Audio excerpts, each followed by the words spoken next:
We hear about let's talk, and that's what I want us to do, to have just a candid conversation about any issues that we have in Montgomery now and past, or you think in the future, so that we can share that with you and at least give you some insight on it.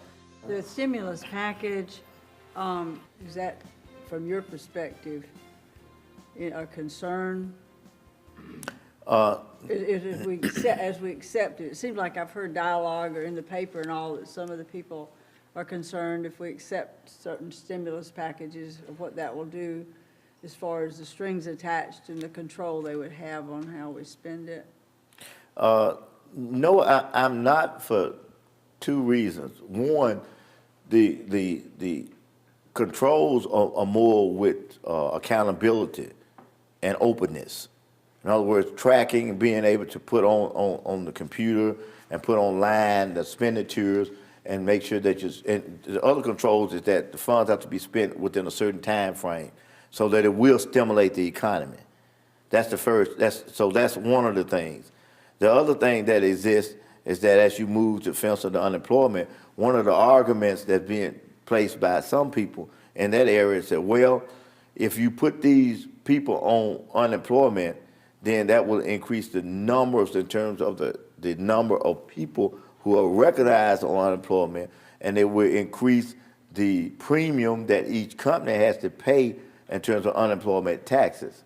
That was the argument. But we already are paying the maximum amount that you can pay because unemployment is so high.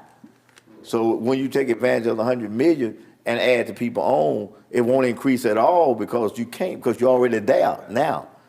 And there's no restrictions that after we get through spending $100 million, that we can adjust the law to make sure that that doesn't happen, and so that we won't be caught in that situation. They didn't put a cap on us saying that you have to pay it back if you change that law or adjust it down so that the companies won't be caught into that. So that's some of the things you hear about, but that's not a restriction that's actually there. But the one that's pertinent for me as well is convict restoration of their rights, as well as reentry.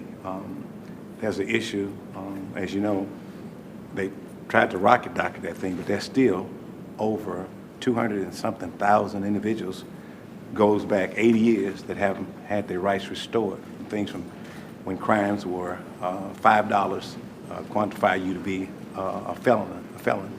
And so what are your goals maybe as relates to that? And I have a grave interest in the reentry process, so if I can offer any kind of help in that avenue, I would like to make myself available. But again, thank you so much, Senator. No one gave you pro temp. You earned it, and we appreciate that you right here from this city, and you represent us well. And God bless you. Thank you very much.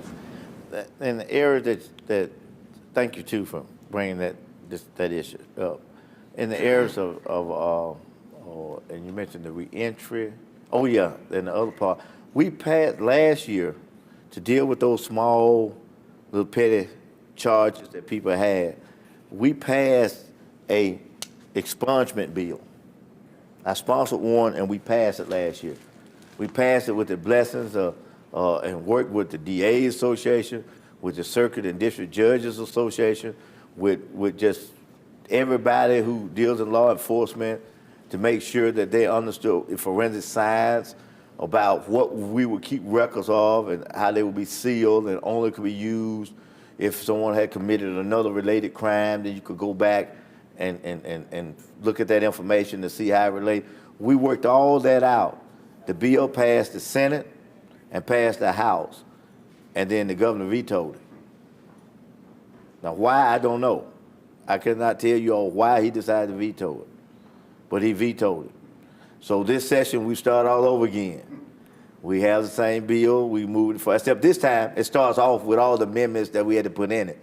So that's a good part. It starts off sort of ready, and we're able to move that bill through.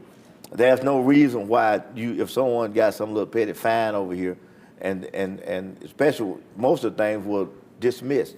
It was the fact that even they were charged and not even convicted or anything. And of course, that should be expunged, and that's one of the things. Now, as it relates to the restoration of voting rights, then I think that the process has to be trimmed. I don't think you have to change what your basis is for allowing them to get the voting rights back, but I think the process is too incumbents. So we need to look at that to try to streamline that process so it'll make it a lot easier. In terms of the reentry, I think we've got to do something. I know there's a mentality of that the only thing you should do is just lock people up and throw away the key, no matter whether they took a lawnmower or whatever. We're not talking about violent crimes. We're just talking about whatever it is. But the reality is that someday this person's going to get out. And when they get out, if you don't have some kind of program for them to phase back into society, you just letting a person out to harm people again. And we can't have that. So what we've got to do is this. We're not going to get new dollars in the general fund budget. But what you have to do is to write into the budget language that will require that under certain programs or certain line items that they have to include an element of reentry. And that's where we'll have to work to address what you just said there. That's what we did with at-risk. We provide some 30, maybe 28 now, but some $30 million for at-risk students. So that's how, when I say about the dropout, that's one of the things that I say, okay, if this at-risk money, certain portion of this has got to be spent for dropout prevention and to deal with dropout. And that's what we have to do in that area. And we'll do it. She's writing that down, and that's something we're going to look at and try to get done. That's what a listening post is all about, trying to listen to what you all want and see if we can implement it in some kind of way.